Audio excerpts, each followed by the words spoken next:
welcome to the Coach DJ Mars show here on Lake Area Sports.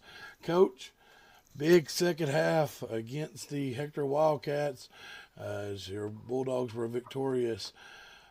Talk about the second half and what kind of adjustments you made there at second half. Well, we kind of talked about that after the game as far as adjustments made. The really only thing we changed was we locked Grayson onto number 3, PJ Henderson, their receiver. He scored 2 touchdowns in the first half.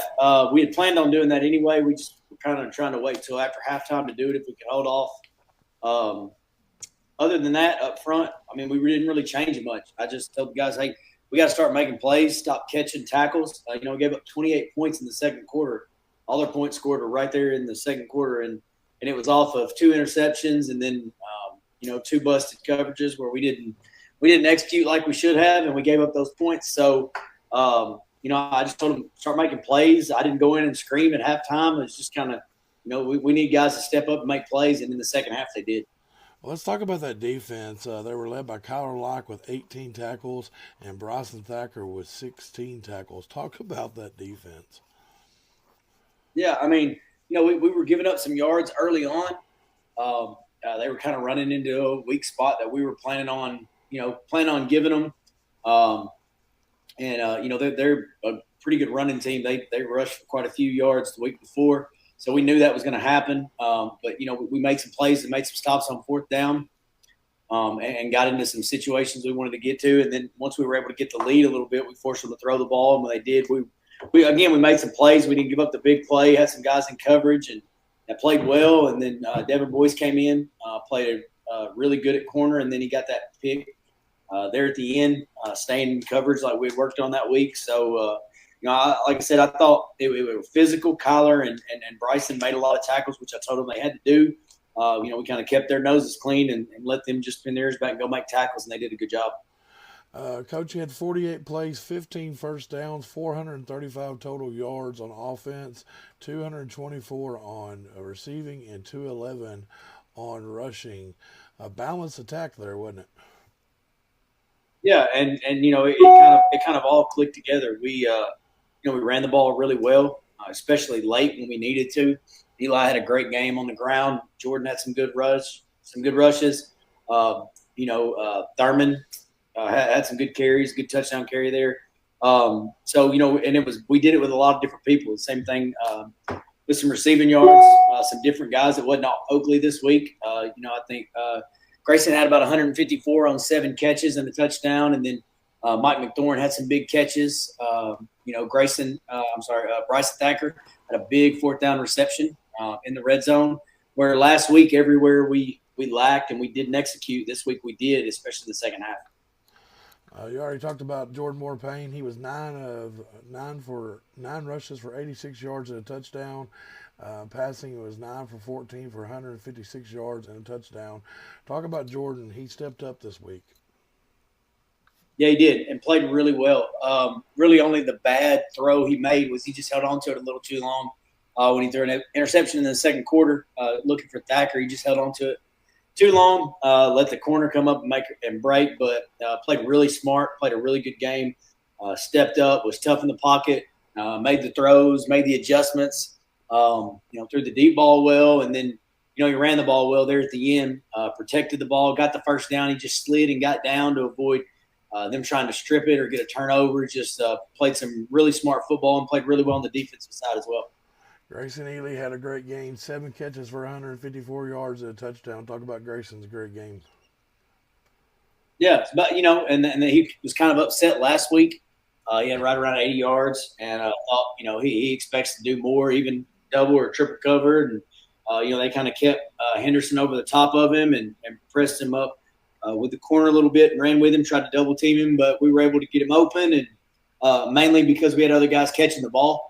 Spread it around pretty well, and we did a good job planning, and Coach Corley did a good job getting him the ball in space and letting him run, and we were able to flip the field a couple times with some big receptions for him, and then got him loose over the top to score a touchdown like he's done so many times. You already talked about Ethan Thurman. He had one rush for 8 yards and a touchdown. He was 2 of 4 for 68 yards and an interception. Okie Smith was 2 for 15 yards, 2 catches for 15 yards. Bryson Thacker had 1 catch for 16 yards, but Bryson had the big start the game on his punt return. Talk about Bryson on his kickoff return. Talk about his kickoff return there. Yeah, special teams is big. We spent a lot of time on it. Set up the return. One thing on that is, Thacker did exactly what he's supposed to do.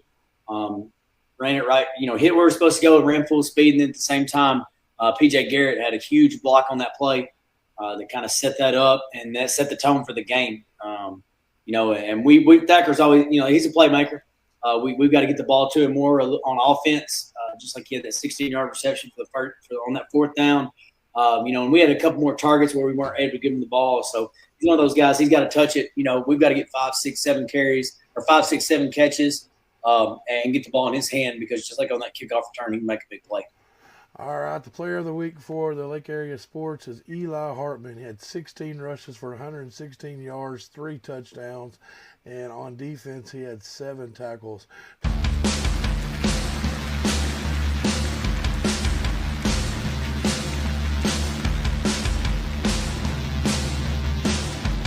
Hartman this time. Hartman's got him behind it. Touchdown, Bulldogs! And that offensive line once again just gave them there was no way they could stop them right there. 2-3 foot in, and they were offensive line was way in the end zone. We got a ball game here. It's going to be Castile trying to get around the corner, and there it is. Number 28, Eli Hartman. And look at Eli Hartman. Tackles him, brings him down, and gives him a good ball. Yeah, good kid, Eli. What a great kid. Yeah. Hartman's got him behind the line. He just picked up a cutting-edge welding and fabrication first down. Yeah, Dylan through the holes that the offensive line made, and that was a great run. Yep. Do the Castile this time up the middle. There he is again, Eli Hartman helping somebody up after he tackled him. Tackle. 28 again, Eli Hartman leading it. 58 left to go. Hartman now with the run. Hartman weeding his way through. Good blocks there by the offensive line. Hartman just lowers his head. The Bulldogs. Now Hartman again. Just nice cut there by Hartman. Oh, what a run. That is a cutting edge welding and fabrication first down. Big run here. Wide out by himself. Now Hartman. Good dig there by Hartman. Oh! Did it get in? I think he did, Jonathan. Touchdown Bulldogs, Eli Hartman. He was not going to be denied on that one. Hartman. Hand off to Hartman. Hartman's right behind the line. And he's going to get to the 30. Great hole opened up there by the offensive line. Jordan Moore Payne hands it off to Hartman again. Hartman looking for the blocks. Gets 1, gets 2. And ladies and gentlemen, we got a cutting edge welding and fabrication equipment Bulldog. First down. Here we go. Moore Payne gives it to Hartman. Hartman behind that line again, trying to get outside. And going to get about 2 yards there. Here we go. Hartman again. Hartman we just look at him bulldog his way through. Moore Payne takes the snap, gives it to Hartman. Hartman running, good run there by Hartman. Wow. Big block down the sideline, cuts it to the end zone.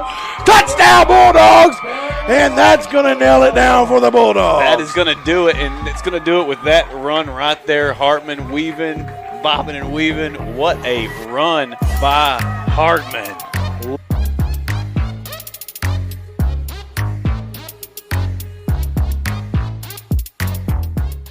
Talk about the big night for Eli. Yeah, he ran the ball extremely well. Vision was there. He stayed low, protected the ball, had some really big carries and ran tough, in the red zone and inside the goal line. Both, 2 of his touchdowns were really impressive carries where he cut, made multiple guys miss or broke tackles. And then on the north end, his second touchdown, he was able – he stumbled around, put his hand on the ground, spun, and then dove for the end zone. So extremely hardworking kid. and that kind of shows in the way that he runs the ball. It's a real tough style. He doesn't juke just a whole lot. He's a one cut and go, and has really good vision, and he should have games like that each week, especially if we can block that well up front. All right, let's move our attentions to Gentry, a 4A school. You got the long drive to Gentry. They come down here last year and was victorious. Talk about the long drive and the 4A school we got to go play. Yep, going to go to Northwest Arkansas, about as far northwest as you can go. I think we're going to leave. We're going to leave about 11:45 on Friday, which means we'll probably stop in Fayetteville. We're going to eat there as a team and just kind of let them get off the bus and stretch their legs. A 3-hour and 20-minute drive. And then you're going up to a school that's a really big 4A school. We told our kids yesterday we were practicing in the evening because it was Labor Day, and we had it was lightning a little bit and some storms had just passed. And they get in that situation. They have an indoor 50-yard indoor facility. They got a stadium that seats about 3,000 people and about a little over 60 kids on their team. So it's a completely different way of football than what we do here. But it's good for us, like I said, to go play a 4A, not just a 4A team, but a 4A playoff team. And they Coach Bingham does a really good job, playing a lot of guys. And of those 60 guys, it isn't like we play another 2A or a 3A team. They're typically going to play 18, 19, 20 kids, whereas, they're playing – this team's playing 40 kids. And that's what happened to us last year. I thought we played really well and executed, and up front, and some of our skill guys just gave out late, where they were a lot fresher than we were. So, that's something we'll battle again going up there, and we know that. I think it's a really good test for us before we get into conference. All right, Coach, give a junior high report. And I know Pee Wee hadn't started yet, but go ahead and give a junior high report. Junior high, 7th grade, played their first game last week at Hector, and they won 6-0. Defense played really well. This is a group they're very physical. They like to tackle and do it pretty well. Even some of our smaller guys had some big hits. And then junior high played a really good game. We had some areas we didn't look as sharp as we did the week before, but they 24-8. We didn't get any 2-point conversions. That's something we're going to work on this week.